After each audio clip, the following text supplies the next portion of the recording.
اعوذ باللہ من الشیطان الرجیم بسم اللہ الرحمن الرحیم۔ اللہ تبارک و تعالیٰ نے سورۃ التوبہ کی آیت نمبر 40 میں ارشاد فرمایا الا تنصروہ فقد نصرہ اللہ، اگر تم میرے محبوب کی مدد نہیں کرو گے تو بے شک اللہ نے محبوب کی مدد فرمائی۔ اذ اخرجہ الذین کفروا، جب وہ کافروں کی شرارت سے انہیں باہر تشریف لے جانا ہوا،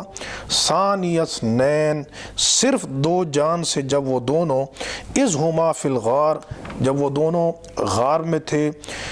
اذ یقول لصاحبہ، جب وہ میرے محبوب اپنے صحابی سے فرما رہے تھے لا تحزن ان اللہ معنا، کہ تو غم نہ کر، بے شک اللہ ہمارے ساتھ ہے۔ فانزل اللہ سکینتہ علیہ، تو پس اللہ نے اپنا سکینہ نازل کیا اس پر، وَأَيَّدَهُ بِجُنُودٍ لَمْ تَرَوْهَا، اور اللہ تبارک و تعالیٰ نے ان فوجوں سے اس کی مدد کی جو تم نے نہیں دیکھی۔ اب یہ جو آیت کریمہ ہے سورۃ التوبہ کی، اس کے متعلق بھی تمام مفسرین متفق ہیں کہ یہ ہجرت کے موقع پر یہ آیت کریمہ نازل ہوئی، جس میں اللہ رب العزت نے حضرت صدیق کی بڑی عظیم شان کو بیان فرمایا۔ حضرت صدیق اکبر کا ہجرت کے موقع پر حضور کا رفیق سفر ہونا، یہ آپ کی بہت بڑی عظمت کی دلیل ہے کہ سرکار دو عالم علیہ السلام کو اتنا اعتماد تو تھا اپنے یار پر کہ حضور اس پرپیچ اور مشکل ترین سفر میں، جب پورا شہر آپ کے مخالف ہے، اگر کسی پر حضور بہت زیادہ اعتماد کر رہے ہیں تو وہ حضرت صدیق اکبر ہیں۔ اور غار کے اندر جب حضرت صدیق اکبر کو یہ خوف لاحق ہوا، غم لاحق ہوا کہ کہیں ایسا نہ ہو کہ وہ کفار جو ہیں وہ سرکار دو عالم علیہ السلام کو کوئی تکلیف پہنچائیں، تو اس وقت حضور نبی کریم علیہ السلام نے حضرت صدیق سے فرمایا ان اللہ معنا، اے ابو بکر غم نہ کر، بے شک اللہ ہمارے ساتھ ہے۔ اور صحیح بخاری کے اندر موجود ہے کہ حضور نبی کریم علیہ السلام نے فرمایا ما ظنک باثنین اللہ ثالثہما، میں ابو بکر تیرا ان دو کے متعلق کیا گمان ہے کہ جن کے ساتھ تیسرا اللہ ہے۔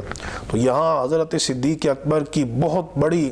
عظمت کی دلیل ہے کہ غار کے اندر حضور کی خلوت نصیب ہوئی، اور پھر قرآن حضرت صدیق کو حضور کا صحابی قرار دے رہا ہے، تو آپ کی صحابیت قرآن کی نص قطعی سے ثابت ہے۔ اس لیے ہمارے علماء نے بیان کیا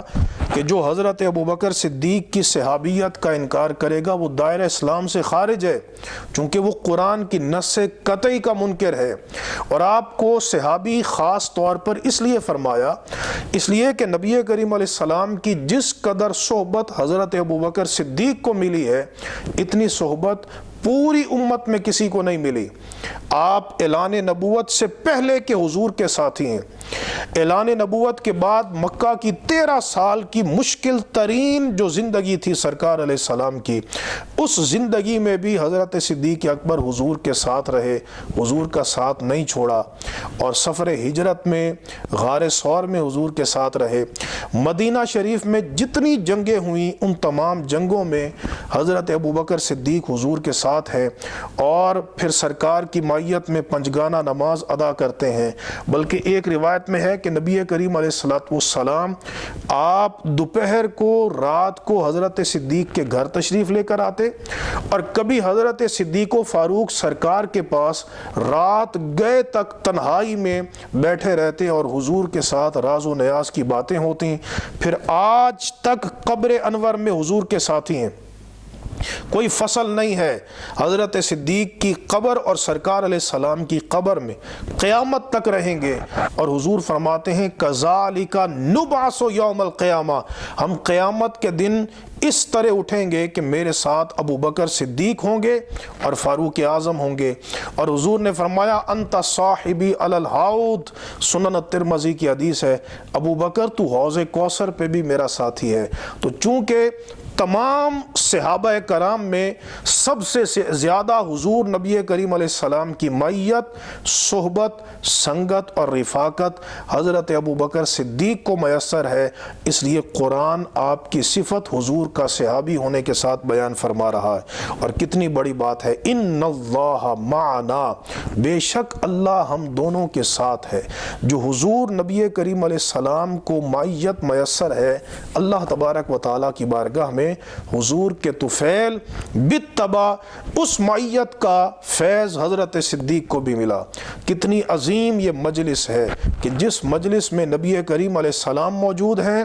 حضرت صدیق ہیں، اور سرکار نے فرمایا اللہ ثالثہما، فرمایا تیسرا اللہ تبارک و تعالیٰ ہے۔ تو یہ حضرت ابوبکر صدیق کی شان رب العالمین اپنے قرآن میں بیان فرما رہا ہے۔ اللہ تبارک و تعالیٰ ان مقدس ہستیوں کا ادب کرنے کی توفیق عطا فرمائے۔ وآخر دعوانا ان الحمد للہ رب العالمین۔